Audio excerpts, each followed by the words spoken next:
Pemirsa, menghadapi stagnansi dalam mengembangkan dan menjalin kolaborasi bagi para seniman, saat ini Bali membutuhkan Dewan Kesenian Bali.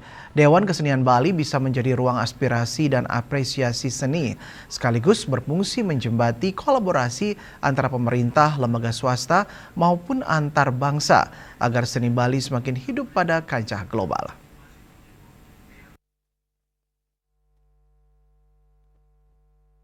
Menghadapi stagnasi dalam mengembangkan dan menjalin kolaborasi bagi para seniman, saat ini Bali membutuhkan Dewa Kesenian Bali sebagai ruang aspirasi dan apresiasi seni, sekaligus berfungsi menjembatani kolaborasi antara pemerintah, lembaga swasta maupun antar bangsa, agar seni Bali semakin hidup pada kancah global.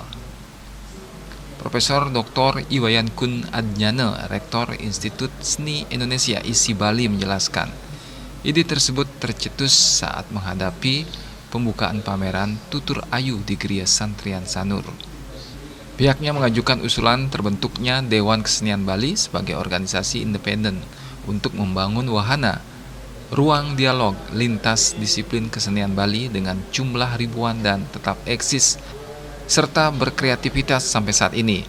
Pada kegiatan tersebut, yang juga dihadiri Ketua Dekranasda Provinsi Bali, Nyonya Swastini Koster, menyambut baik terbentuknya Dewan Kesenian Bali dengan catatan tidak overlapping atau tumpang tindih dengan Majelis Kebudayaan Bali yang sudah ada sebelumnya.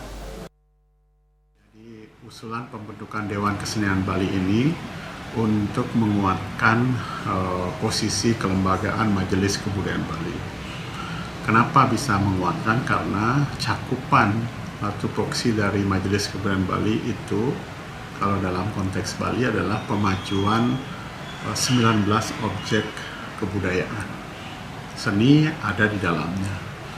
Nah, dengan terbentuknya Dewan Kesenian Bali, pemajuan seni yang di dalamnya ada beragam lapis seni, dari seni pertunjukan, seni rupa, dan juga desain, pasti bisa fokus membangun wahana atau kemudian juga menjadi ruang dialog, interaksi, kolaborasi lintas disiplin seniman yang ada di Bali, yang berjumlah puluhan ribu seniman yang juga eksis dan selalu berkreativitas, bahkan beberapa telah memanggungkan dan juga memamerkan karya-karyanya di tingkat internasional.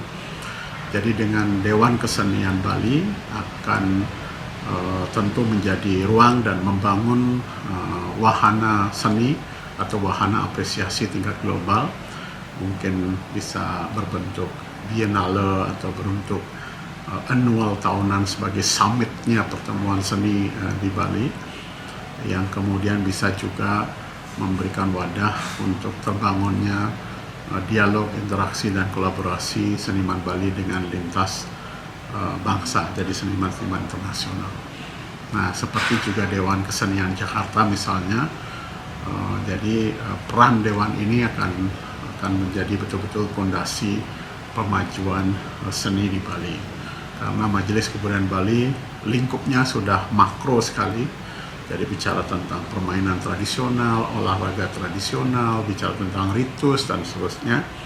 Kalau cakupan dalam Perda 4 tahun 2020 tentang pemajuan kebudayaan Bali ada 19 objek pemajuan kebudayaan. Jadi besar lingkupnya. Nah, dengan Dewan Kesenian ini pasti Majelis Kebudayaan Bali akan merasa terbantu. Prof. Kun menambahkan, aspirasi tersebut juga datang dari puluhan seniman seperti pelukis Bali yang datang dari kawasan Ubud, Nagasepo, serta Batuan yang juga merespon dengan baik ide terbentuknya Dewan Kesenian Bali tersebut. Juliana, Bali TV.